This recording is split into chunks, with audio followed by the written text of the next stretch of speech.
So good morning and a very warm welcome to Spotlight on 6 Plus Careers. Can you please introduce yourself? Hi, my name is Amelia Ellis-Baumber and I went to Norwich High from year 9 through till 6th form and I left in 2018 and I'm now working at Rolls Royce as an engineering degree apprentice. So what does your day-to-day job with Rolls Royce involve?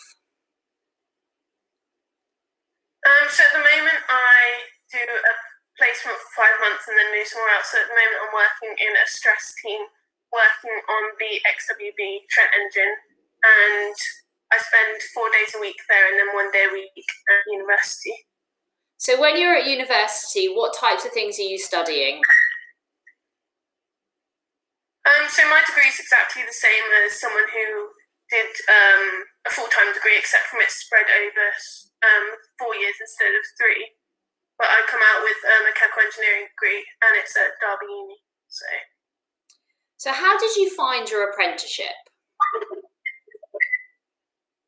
So I started off by just searching apprenticeships online, and I came across the government website where you can search for them. But when I applied for apprenticeship, there weren't as many, so the website wasn't as good as it is now. So I know the majority of apprenticeships you can now find on that website. Whereas when I found it, you'd have to go to specific companies and kind of search for them, particularly degree apprenticeship, because when I started, mine is the first year that they're ever doing it at Rolls Royce. So. Amazing. But search around, look for companies that you'd want to like. So following on from that, what advice would you give to anyone that's thinking about applying for an apprenticeship?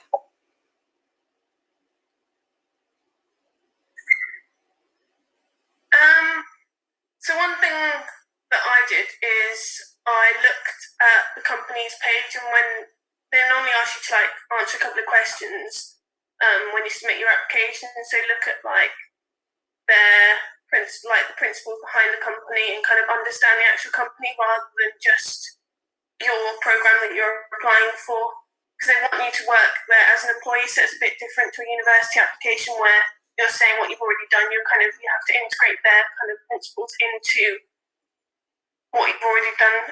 That makes sense? Absolutely.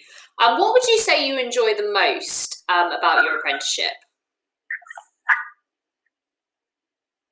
I'd say that when I'm on placement, I'm treated like an employee, so I'm treated like everyone else in the team. So it feels like you're actually working and making a difference. So I'm working on actual problems. So I worked on the Ultrafan, which is Rolls Royce's newest engine about to kind of be released. So some of the stuff on that, they let me do it. It's like, what were they? I had the chance to do that kind of thing. So yeah, it sounds amazing being involved with the most up-to-date technology. So finally, what advice would you give to your 15-year-old self?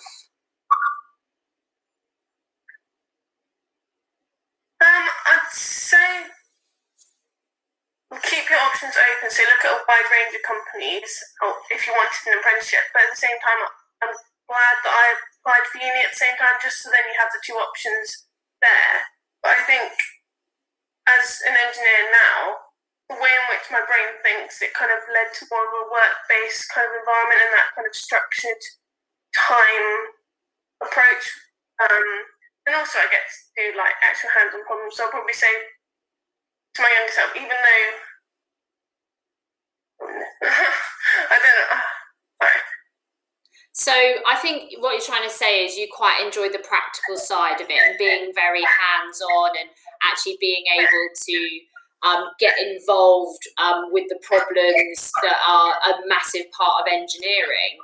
And obviously you might not get that if you decided to go to university. So I think as someone who enjoys the practical side of things, maybe an apprenticeship would be a better route than university.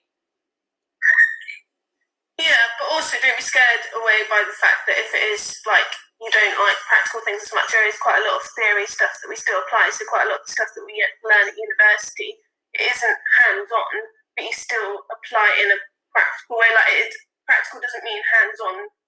Quite a lot of the stuff I do is on a computer. So wonderful. Okay, thank you so much for your time today.